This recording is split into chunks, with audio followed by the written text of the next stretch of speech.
이름으로 감사하며 기도드립니다. 아멘. 네, 지난 시간에 우리가 1절에서 6절 말씀까지 나누었습니다. 혀에 대해서 말을 나눴습니다.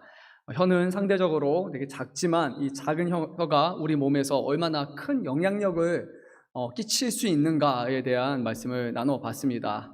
그래서 제가 아마 그렇게 말씀드렸던 것 같아요. 좋은 말 많이 하시라고 했던 것 같아요. 격려하고 사랑하는 말 어떻게 많이 하셨습니까? 이러면 안 되는데요, 그렇죠? 좋은 말, 또 사랑하는 말, 세우는 말 많이 하면 좋을 것 같습니다. 예, 열기가 좀 있죠. 이게 필리핀 선교지 가기 위해서 준비하는 거라고 생각하시면 좋을 것 같습니다. 딱 이 정도의 열기 우리가 느낄 수 있습니다. 제가 뒤에서 너무 막 감사했어요. 와, 이렇게 더운데도 우리 성도님 참 착하시다. 두 손을 들려고 하는데 얼마나 더울까요? 그런데도 두 손 들어서 찬양하시고, 더운데 또 서가지고 찬양하시는 모습 보면서 우리 성도님 정말 대단하시다라는 생각이 들었습니다. 참 맞죠? 네, 뭐 그럴까요? 더운데 안 들어도 될 텐데 참 너무 귀하고 아름답다라는 생각을 많이 했습니다. 뒤에서 보면요 너무 멋있어요. 너무 이쁩니다. 네. 손 드는 거 하나님이 정말 하늘에서 보시면 더 아름답지 않을까 생각해 봅니다. 저도 좋은 말을 했습니다. 자, 네.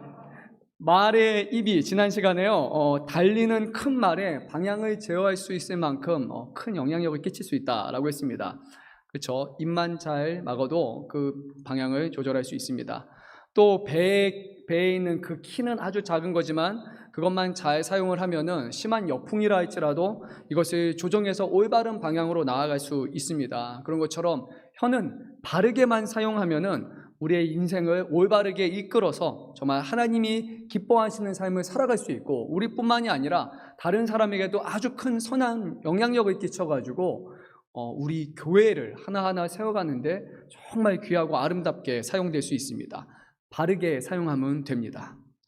교회 안에서 가르치는 사람들은 특별히 이런 일을 위해서 세움을 받았습니다. 그리고 가정에서 부모의 역할도 결국 혀를 잘 제어해서 그것을 세우는 것을 위해서 우리가 이렇게 세움을 받았죠. 그런데 혀는 동시에 파괴적인 속성을 갖고 있다라고 말씀드렸습니다. 작은 불이 나무를 순식간에 태우는 것과 같이, 또 이 불이 우리 몸을 만약에 우주라고 비유해 보면요, 이 불이 우리 안에 들어와서 이 안에서 끊임없이 막 우리 안에서 작은 세상을 만들고 막 이것이 부리부리 막 돌고 수레바퀴처럼 돌면서 엄청나게 악한 것들을 행할 수 있습니다. 마음속에 악한 생각을 품고 악한 것들을 내뱉고 또 악한 것을 받아들여서 더 큰 악으로 던지기도 하고, 혀가 잘못만 사용하면은 우리 안에서 막 순환하면서 정말 악을 점점 덩치를 키울 수 있습니다. 한 사람을 전 인격을 부패시키고 그리고 무너지게 할 수도 있고요. 그리고 지옥과 같이 영혼이 타오르는 그런 파멸을 끼칠 수 있다고 성경은 우리에게 말씀하고 있습니다.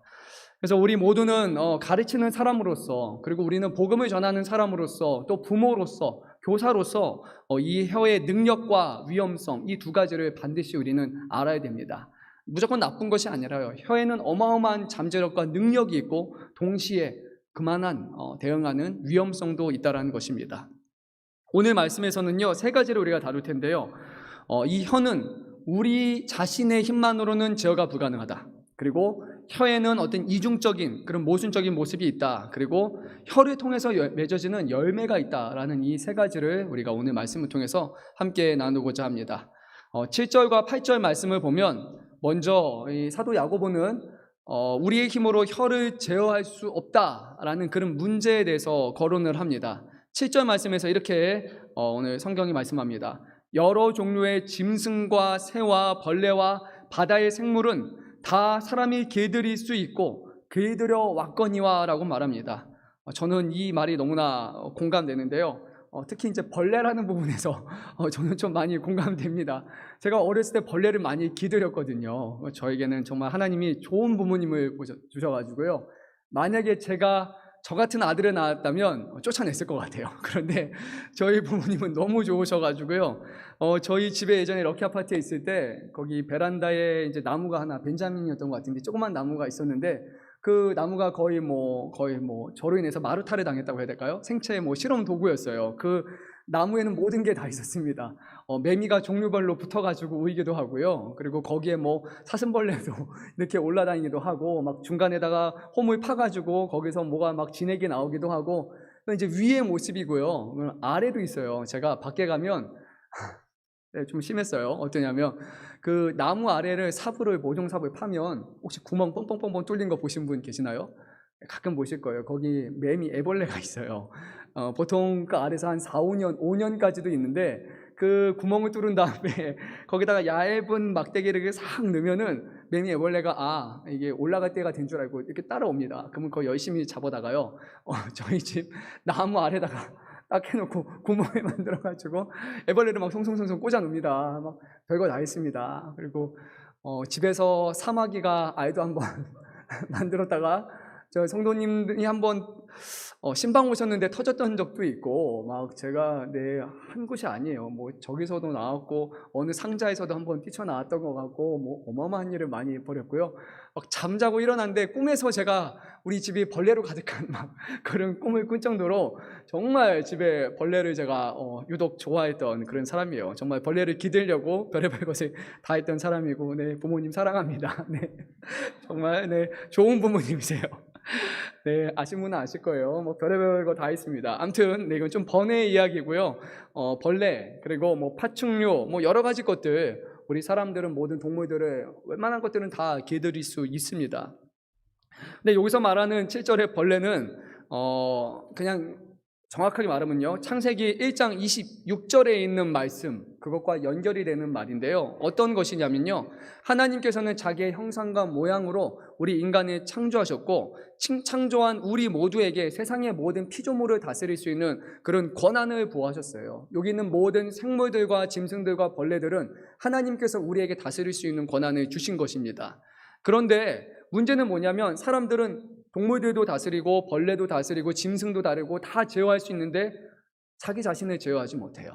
그게 인간의 문제인 거예요. 특별히 우리의 혀를 기들이는 것에 대해서 실패했다라고 말합니다. 아니, 다른 거 잘 기들이고 다스리면 뭐합니까? 정작 우리 자신을 잘 다스려야 되는데 우리 입에 있는 작은 혀조차도 우리는 기들이는 것을 실패했다라고 성경은 말합니다. 인간에게 주신 이 혀는 원래 하나님의 영광을 위해서 사용돼야 되는 것이었습니다. 이 혀를 통해서 동물의 이름을 지어야 했고요, 제일 먼저. 그리고 나서 그 동물의 이름을 지을 때 그 이름이 이 동물의 방향성을 제시하는 그런 매우 귀한 일에 이 혀가 사용되어야 됐습니다. 아담은 자신의 아내를 보고 이렇게 말했잖아요. 내 뼈 중에 뼈요, 내 살 중에 살이라고 자신의 혀를 통해, 입술을 통해서 이 여인의 어떤 존재인지를 말했단 말이에요. 또한 이런 것처럼 이 입술과 혀를 통해서 우리는 그 존재의 방향성 그리고 존재의 가치에 대해서 잘 드러내야 됐지만, 오히려 그 입술로 무엇을 했습니까? 하나님 앞에 우리가 거짓을 했습니다. 아담과 하와는 서로의 잘못을 다른 존재에게, 그리고 서로 이제 밀었고, 그리고 속이고, 결국에 질투하고 말로써 사람을 이후에는 죽이기도 하는 그런 이 혀가 결국에는 부패와 살인의 도구로 전락해버린 것이죠. 야고보 사도는요, 혀는 나쁜 것이 아니라 엄청난 영향력을 끼칠 수 있지만 길들이지 못하는 혀는 쉬지 않는 악이며 죽이는 독이 가득한 것이다 라고 아주 강력하게 말합니다. 어떻게 여러분 공감하십니까? 길들이지 못한 혀, 쉬지 않는 악, 맞습니까? 죽이는 독이 가득한 혀, 맞는 것 같습니까? 그런 분 한 번 만나보시면 네, 바로 공감이 될 겁니다. 쉴 새 없이 악한 말들을 뿜어내는 분이 있고요, 정말 들을 때마다 뭔가 내 영혼의 일부가 죽는 것 같은 그런 말을 퍼붓는 사람들이 있습니다. 그 새치어로서 사람을 완전히 무너뜨리는 그런 악한 일들을 행하는 사람이 있습니다. 저도 이 부분이 상당히 긍정이 됐고요, 저에게도 그런 부분이 있어요. 그러니까 장난으로 시작을 했다가 갑자기 얼굴을 붉히는 일이 생기면서 말이 좀 요 정도 수위에서 막 이렇게 올라가다가, 장난이라고 하기에는 약간 좀 강력한 장난으로 가기도 하고요, 그리고 말 한마디를 했는데 이게 다른 사람에게, 상대방에게 오해를 만들어서 또 문제가 커지고 수습하다 보니까 더 커져서 막 악이 막 더 끓이기도 하고, 또 우리는 이 혀로서 상대방의 말을 끊기도 합니다. 그리고 되받아쳐서 더 큰 상처를 끼치는데 혀보다 유용한 것은 없는 것 같아요. 주먹으로 한 대 치는 것보다 말 한마디로 주는 그게 훨씬 큰 상처를 주기도 합니다. 야고보 사도는 이 혀를 살아있는 생명체로 묘사합니다. 그렇지 않습니까? 가끔 제가 말을 하다 보면 스스로 놀라요. 아무 생각도 안 했는데 말이 혼자 말했어요. 그런 적 있습니까? 그러니까 생각하기도 전에 말이 먼저 나온 경우 솔직히 다 있지 않습니까? 네, 다 있죠? 예. 저만 그런가? 네. 그러니까 우리는 알잖아요. 생각하고 말해야 된다. 사려 깊게 생각하고 잘 생각하고 올바른 말을 해야 되는데 생각은 나중이고요. 말이 그냥 나와버렸어요. 그리고 나서 내가 뭔 말한 거지? 이게 아닌데. 근데 또 그렇게 주워 담기는 또 뭐하니까 수습하고 또 그거를 방어 기제가 또 발생하기 시작하고 그래서 공격하기 시작하고 나중에는 이게 뭐야? 왜 이렇게 됐지라고 할 정도로 정말 말이 말을 만들어내고 막 엄청난 일들이 발생을 합니다. 정말 말이 생명이 있는 것처럼 느껴질 때가 너무 많아요. 이 혀의 악하고 상대방을 죽이는 그 성질에 대해서 말하자면 정말 끝도 없는 것 같아요. 그런데 오늘 성경에서는 그렇지 않다고 말합니다. 이 혀는 악한 일을 끊임없이 행하지만 악한 일을 위해서 만들어진 것은 아니다. 하나님이 우리에게 악한 일을 행하라고 우리에게 몸을 주셨을까요? 그렇지는 않을 겁니다. 우리에게 혀와 우리의 눈과 우리의 입과 우리의 모든 것을 통해서 하나님을 찬송하고 하나님을 영화롭게 해야 되는 그런 것이 우리의 인간의 몸의 본래 본질이잖아요. 그런데 우리가 이것을 악하게 사용한 것이 문제이죠. 그래서요, 우리 혀는 본래 하나님을 찬송할 때, 하나님을 영화롭게 할 때 그 역할을 제대로 다 하는 것입니다. 오늘 우리가 찬송했잖아요. 하나님 기쁨으로 찬양했잖아요. 그러면 우리는 비로소 혀의 역할을 제대로 잘 한 겁니다. 하나님을 찬송한다라는 것의 의미가 무엇일까요? 이것은 그냥 아름다운 말로 표현하는 그 정도의 것이 아니라 하나님을 우리가 찬송한다라는 것은 그 시간만큼은 우리의 생각과 우리의 마음과 우리의 모든 것이 지금 하나님 앞에 붙들려 있다는 거예요. 하나님만 생각하고 하나님으로 기뻐하는 그 시간이 바로 찬송하는 시간 맞지 않습니까? 찬양할 때만큼은 하나님 막 안 좋은 생각하면서 이렇게 찬양하는 게 아니잖아요. 감사하고 기뻐하고 하나님을 의지하고 신뢰하는 그 찬양이 바로 그렇게 되잖아요. 그러니까 우리가 우리의 입술을 통해서 늘 하나님 앞에 붙들려야 되는 것, 그것이 우리의 본래 역할일 것입니다. 오늘 9절에서 10절 말씀을 보면요, 우리 한번 말씀을 읽어보도록 하겠습니다. 9절 10절 말씀입니다. 이것으로 우리가 주 아버지를 찬송하고 또 이것으로 하나님의 형상대로 지음을 받은 사람을 저주하나니 한 입에서 찬송과 저주가 나오는도다. 내 형제들아, 이것이 마땅하지 아니하니라. 말씀이 너무 마음에 찔림이 되죠. 이마고데이, 곧 하나님의 형상으로 창조받은 우리가 한 입으로는 하나님을 찬송하고 그 입으로 하나님을 저주하는 것이 어떻게 올바르냐, 어떻게 이것이 가능하냐라고 그렇게 물어보고 있습니다. 가능합니까? 불가능합니까? 현실은 가능하네요. 그렇죠? 원래는 가능하면 안 되는데, 아름다운 입술, 찬송하는 입술이어야 되는데 다른 사람을 저주하는 입술이 되어버렸습니다. 만약에 우리가 한 입으로는 하나님을 오늘 찬양했는데 집에 돌아가서 그 입으로 우리의 다른 사람들, 남편, 아내, 부모, 형제, 자매, 지나가는 행인, 슈퍼 가게 아주머니, 아저씨 누가 됐든지 간에 그 사람을 저주했다면 결국 과연 우리가 이 입술로 한 찬양이 참된 찬양이라고 말할 수 있을까요? 참된 찬양이라고 할 수 있을까요? 하나님 앞에 붙들림 받았다는 의미가 되고 우리의 입술을 통해 하나님을 영광 돌리겠다고 말했던 그 동일한 혀와 그 입술을 가지고 다른 사람에게 상처를 주고 저주를 퍼부었다면 과연 우리가 드렸던 찬양은 진정하고 올바른 찬양일까요? 한번 좀 생각해 봐야 될 문제인 것 같아요. 찬송가를 부르는 것이 찬송이 아니라 정말로 하나님 앞에 우리의 마음을 돌리면서 우리의 전 인격을 드리면서 우리가 하나님 앞에 붙잡힌 바 된 사람이라고 그렇게 우리의 마음을 드리는 것, 그것이 바로 진정한 찬양의 모습이신데 우리는 교회 안에서는 찬양을 하지만 우리는 세상 가운데 그 입으로 동일하게 악을 행하고 있습니다.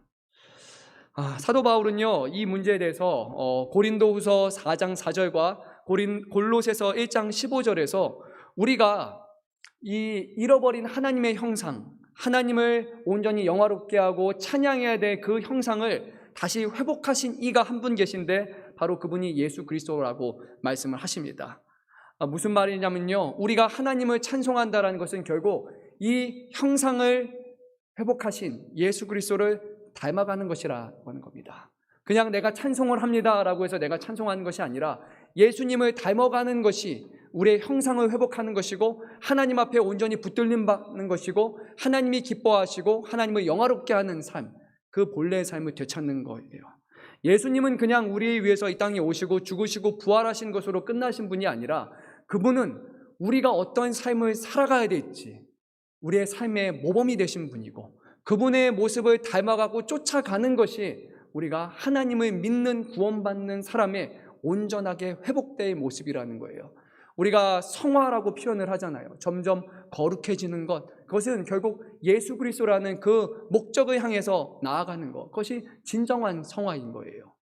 예수님 없이 우리가 스스로를 제어할 수 없고, 예수님을 바라보고 닮아가는 것 없이 우리가 성화가 될 수 있는 것 불가능해요. 그거는 외적으로만 하려고 하는 거예요. 진정한 성화와 진정한 변화는 우리 안에 그리스도가 계시며 그분 안에 우리의 삶을 내어놓고 우리가 그분 앞에 전적으로 겸손히 낮아지고 그분의 뜻과 그분의 행실과 그분의 말씀으로 살아가려고 할 때, 그럴 때 진정한 우리 안에 성화와 그리고 하나님의 형상이 회복되는 겁니다. 그때 비로소 우리의 입술이 저주하는 입술이 아니라 찬송하는 입술로서 변화가 되는 거예요. 오늘 야고보 사도가 말하는 이 입술의 이중성, 혀의 이중성의 문제를 해결할 수 있는 유일한 방법은, 그러니까 우리가 그렇게 하지 않으려고 하는 노력이 아니라 우리가 예수 그리스도를 붙잡고 닮아가려고 할 때야 비로소 우리 안에 계신 성령께서, 그리스도께서 우리의 혀를 제어해 주셔서 저주가 아니라 찬송의 혀로서 입술로 변화시켜 주신다는 겁니다. 우리가 죽고 우리 안에 그리스도가 사시는 이 거룩한 삶의 변화를 통해서만 우리는 제어할 수 없는 것처럼 보이는 이 혀를 우리는 비로소 제어할 수 있게 되는 거예요. 우리가 제어하는 것이 아니라 우리 안에 계신 그리스도께서 우리를 위해서 제어해 주시는 겁니다. 예수님은요, 마가복음 7장 20절 이하에서 이렇게 말씀하셨습니다. 제가 20절부터 23절까지 말씀을 한번 읽어보도록 하겠습니다. 사람에게서 나오는 그것이 사람을 더럽게 하느니라. 속에서 곧 사람의 마음에서 나오는 것은 악한 생각, 곧 음란과 도둑질과 살인과 간음과 탐욕과 악독과 속임과 음탕과 질투와 비방과 교만과 우매함이니 이 모든 악한 것이 다 속에서 나와서 사람을 더럽게 하느니라 라고 말씀하셨어요. 혀의 문제는 결국 무엇이냐? 우리의 마음의 문제라는 거예요. 우리의 마음에 정말 입에 담기도 뭐한 음란과 도둑질과 살인과 간음과 탐욕, 악독, 속임, 음탕, 질투, 비방, 교만, 우매함, 이 모든 것이 결국 우리의 마음속에 제어되지 않은 채, 그리스도로 인해서 변화되지 않고 성화되지 않은 채 우리 안에서 머물다가 이것이 결국 우리의 혀를 통해서, 입술을 통해서 바깥으로 나와서 다른 사람들의 영혼을 망가뜨리고 끊임없이 악을 행한다고 그렇게 성경은 말씀하고 있어요. 예수님은 이것이 사람을 더럽게 한다라고 말씀하셨습니다. 그래서 우리는요, 오늘 이 혀의 문제에 대해서, 저도 그렇고요, 저도 예수님 도와주십시오. 예수님 마음을 다스려 주십시오. 제가 하는 마음이 들 때마다 제 생각보다 먼저 혀가 움직이기 전에 주님께서 내 마음을 붙들어 주셔서 참을 수 있도록 도와주시고 그리스도를 생각하게 하여 주시고 정말 영혼을 사랑하는 마음을 더해 주셔서 상처받는 말이 아니라, 상처를 받았다 할지라도 동일한 상처가 아니라 사랑으로 되갚아 줄 수 있는 그런 사람 되게 하여 주십시오. 우리가 그렇게 그리스도 바라보고 기도하지 않으면 우리의 혀를 제어할 수가 없다라는 겁니다. 예수님이 그러하셨잖아요. 때렸을 때 동일하게 때린 것이 아니라, 예수님을 배신하고 사람들이 붙잡았을 때 베드로가 칼을 들어서 귀를 잘랐을 때 예수님은 말씀하셨잖아요. 그거 하려고만 하면 이미 천군 천사가 자기를 도울 수 있는데 그런 방식으로 하는 것이 아니다라고 말하며 오히려 떨어진 귀를 잡서 그의 귀를 회복시켜 주신 분이 우리 예수님 아닙니까? 하나님을 믿는 사람들, 예수님이 우리 안에 계신 사람들은 되갚아 줄 때 악으로 되갚아 주는 사람이 아니라 회복으로서, 사랑으로서 우리는 되갚아 주는 사람이 되어야 합니다. 맞습니까? 그렇게 해야 됩니까? 그렇게 해야 돼요. 그렇게 해야 됩니다. 그래서요, 오늘부터 기도하십시오. 하나님, 내가 원래 그런 사람인 건 아는데 그런 사람이 죽게 해주세요. 내 안에 그런 사람이 사라지게 해주세요. 내가 원래 그런 사람이라는 핑계대지 않게 해주세요. 옛사람이 죽게 해주시고 그리스도가 사셔서 변화되어서 내 주변 사람들이 보니까 당신 정말 변화되었군요. 당신을 보니까 하나님이 살아계신 것을 내가 믿겠습니다라는 그런 놀라운 변화가 내 안에서 일어나게 해주십시오라고 우리는 하나님 앞에 그리스도를 바라보면서 간절히 기도해야 되는 거예요. 우리의 변화를 통해서 하나님은 놀랍게 역사하실 줄 믿습니다. 자, 우리 이제 11절 말씀을 한 목소리로 읽도록 하겠습니다. 샘이 한 구멍으로 어찌 단물과 쓴물을 내겠느냐. 네, 다시 한번 강조를 합니다. 이중성에 대해서 얘기를 하는 겁니다. 동일한 샘의 구멍에서 쓴물이 나고, 그러면 쓴물만 나려면 쓴물만 나야 되는데 쓴물과 단물이 다 나는 거죠. 구약에서 이런 사건이 하나가 있었습니다. 쓴물하면 떠오르는 사건이 뭐죠? 마라 사건인 것 같아요. 이스라엘 백성들이 홍해를 건너고 수르 광야에서 이제 사흘 길을 걸었으나 결국에 물을 얻지 못합니다. 그리고 마라, 쓰다라는 의미죠. 그곳에 도착해서 물을 마셨는데 물이 너무 써서 결국 먹지는 못했어요. 그래서 백성들이 이제 모세를 원망하기 시작합니다. 모세는 하나님께 기도하였고 하나님께서는 한 나무를 가리키면서 자, 그거를 가져다가 그 마라에 넣어라. 그러면 이제 물이 변화될 거다. 달게 되었다라고 말합니다. 하나님께서는 이스라엘 향해서 그리고 이렇게 말씀하셨어요. 너희가 너희 하나님 나 여호와의 말을 들어 순종하고 내가 보기에 의를 행하며 내 계명에 귀를 기울이며 내 모든 규례를 지키면 내가 애굽 사람에게 내린 모든 질병 중 하나도 너희에게 내리지 아니하리니 나는 너희를 치료하는 여호와임이니라. 아멘.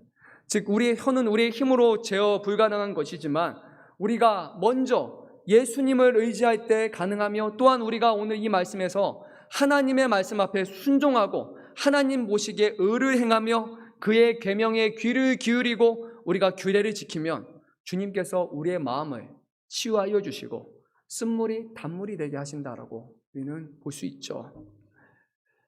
하나님의 말씀에 순종하는 것 그리고 그 말씀을 붙들고 살아가는 것이 그냥 하면 좋고 아니고의 문제가 아니라 이 말씀을 붙들고 이 말씀이 우리의 삶을 변화시켜 주실 것을 믿으며 구할 때 진정으로 주님이 말씀을 통해 우리를 변화시키는 역사가 일어난다는 겁니다. 하나님은 하나님의 말씀이 우리의 삶 가운데 이루어지는 것을 보기 원하시고 기뻐하시는 분이세요.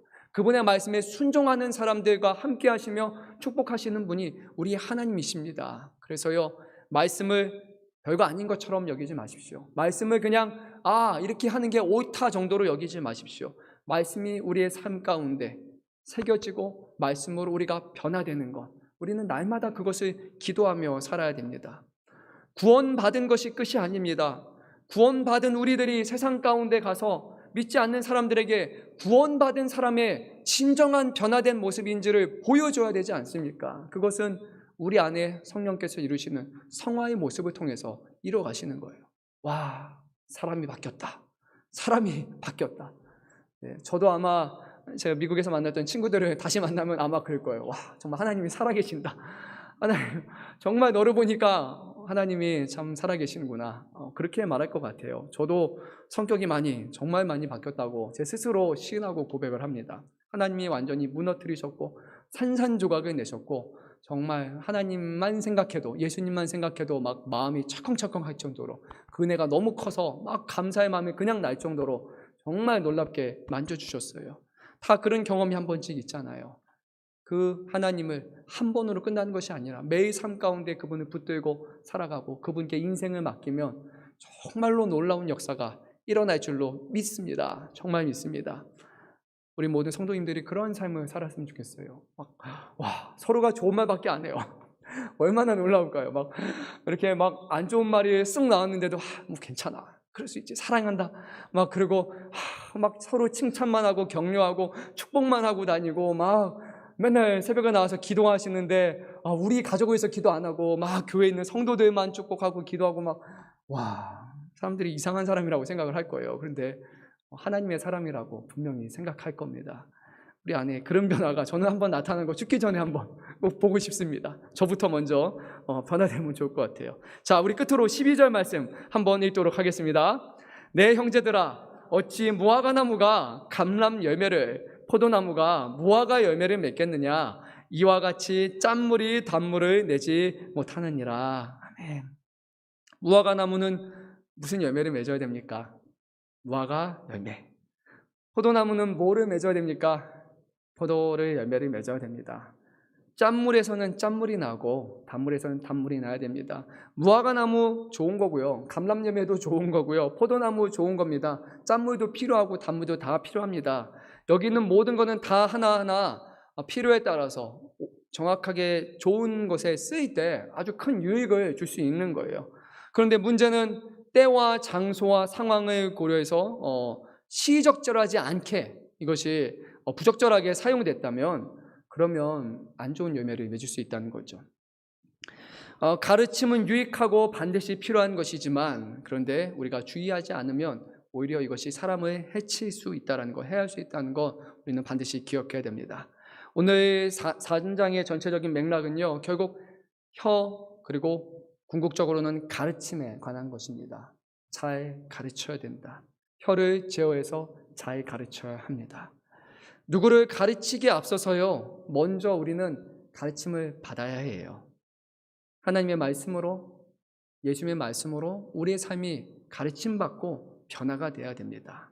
그리고 그리스도의 온전한 사랑으로서 변화된 후에 우리가 다른 사람을 가르칠 수 있는 자격을 가질 수 있습니다.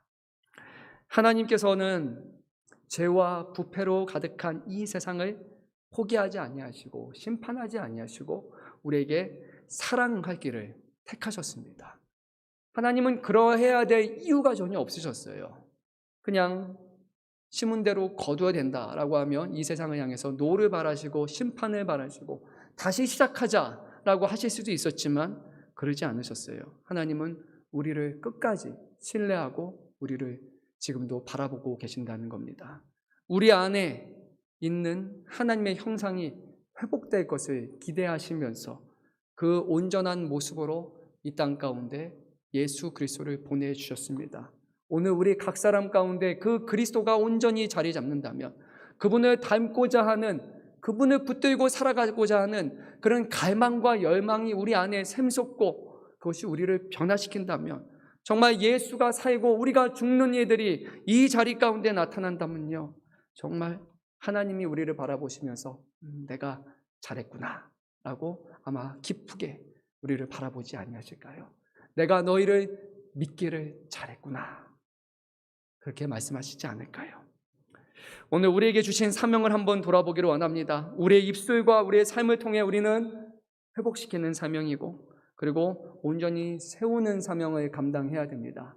그리스도를 통해서 이 일을 이뤄나가기를 간절히 소망합니다. 찬송의 입술을 회복하시기를 소망합니다. 악한 마음들이 사라지고 악한 것을 남에게 주고자 하는 마음도 사라지고 그런 순간순간 그런 위기와 그런 어려움이 찾아올 때마다 그곳에서 눈을 감고 우리를 위해서 십자가에 죽으신 그리스도를 바라보십시오. 그리스도를 바라보는 사람에게는 결코 실패함이 없습니다. 그분을 바라봐야 됩니다.